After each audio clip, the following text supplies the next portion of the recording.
명품 단신, 단신의 희망, 단신은 사랑받기 위해 태어난 사람, 단신은 나의 동반, 단신도사 윤성민 전도사입니다. 예스.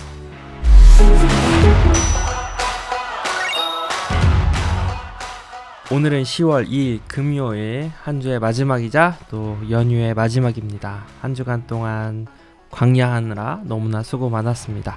오늘의 본문은 마태복음 9장 14절에서 17절 말씀인데요. 오늘도 상당히 짧은 구절을 말씀을 나누도록 하겠습니다. 오늘도 캡틴 초이와 함께 말씀을 읽어보도록 하겠습니다. 캡틴 초이.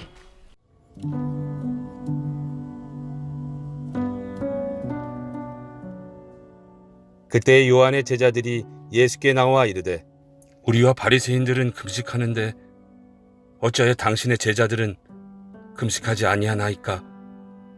예수께서 그들에게 이르시되, 혼인집 손님들이 신랑과 함께 있을 동안에 슬퍼할 수 있겠느냐?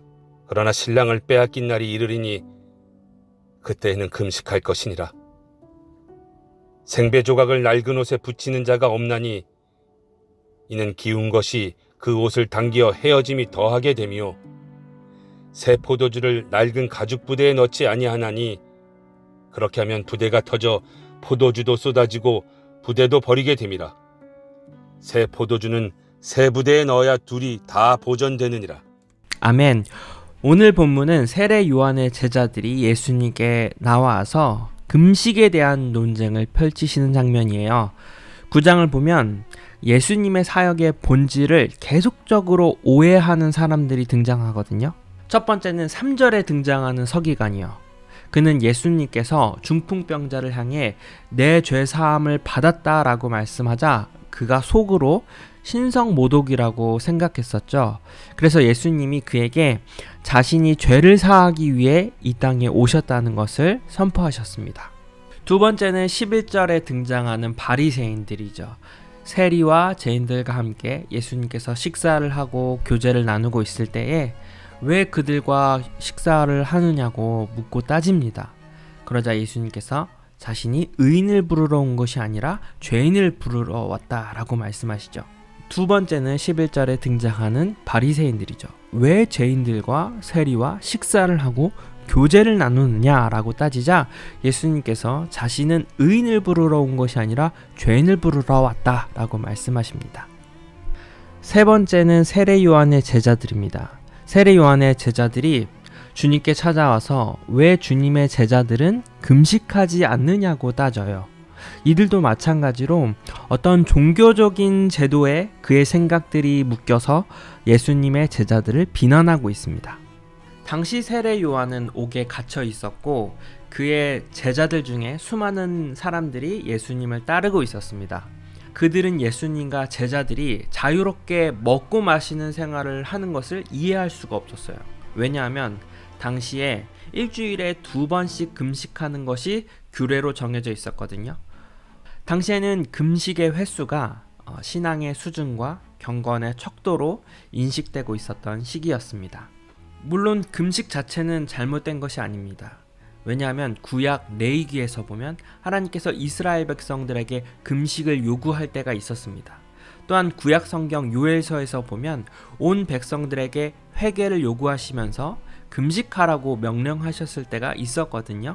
이처럼 하나님께서 금식을 명령하실 때는 육체의 탐식을 죽이고 죄를 회개하고 자신의 신앙을 새롭게 하는 이유에서 명령하셨던 것이죠.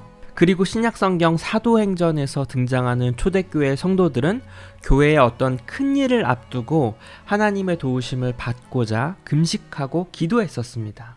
예수님도 공생의 사역을 시작하기 전에 광야에서 40일간 금식하며 기도하셨었죠.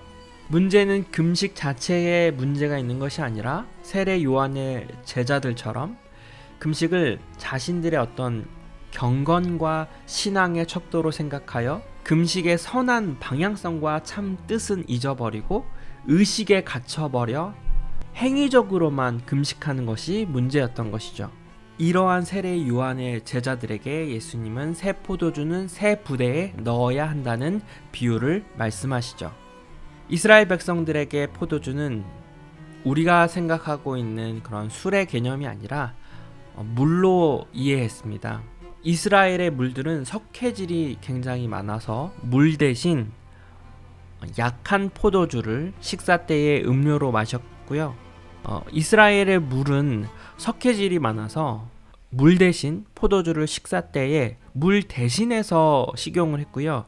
그리고 약품으로도 쓰여서 바울은 자신의 제자 디모데에게 물뿐만이 아니라 포도주를 약으로 쓸 것을 권유했었습니다.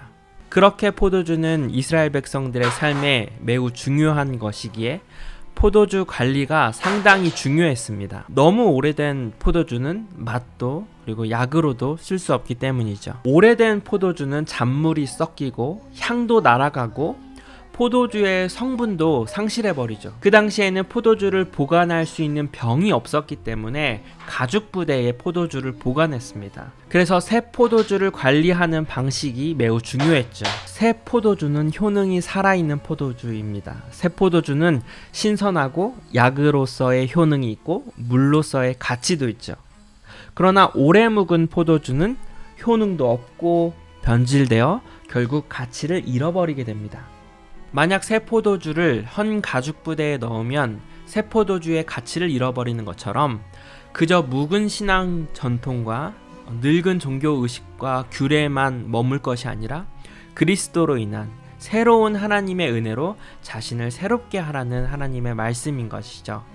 결코 구원은 우리의 행위로 인간이 만든 규례로 주어지는 것이 아니라 오직 그리스도의 대속의 은혜로 말미암아 우리는 하나님의 나라에 들어갈 수 있다는 사실을 꼭 기억하시기 바랍니다. 그러면 오늘은 여기까지. 한 주간 동안 광야하느라 너무너무 수고 많았고요. 우리는 이번 주 주일날 온라인 예배에서 만나도록 하겠습니다. 그럼 주일날 만나요. 안녕.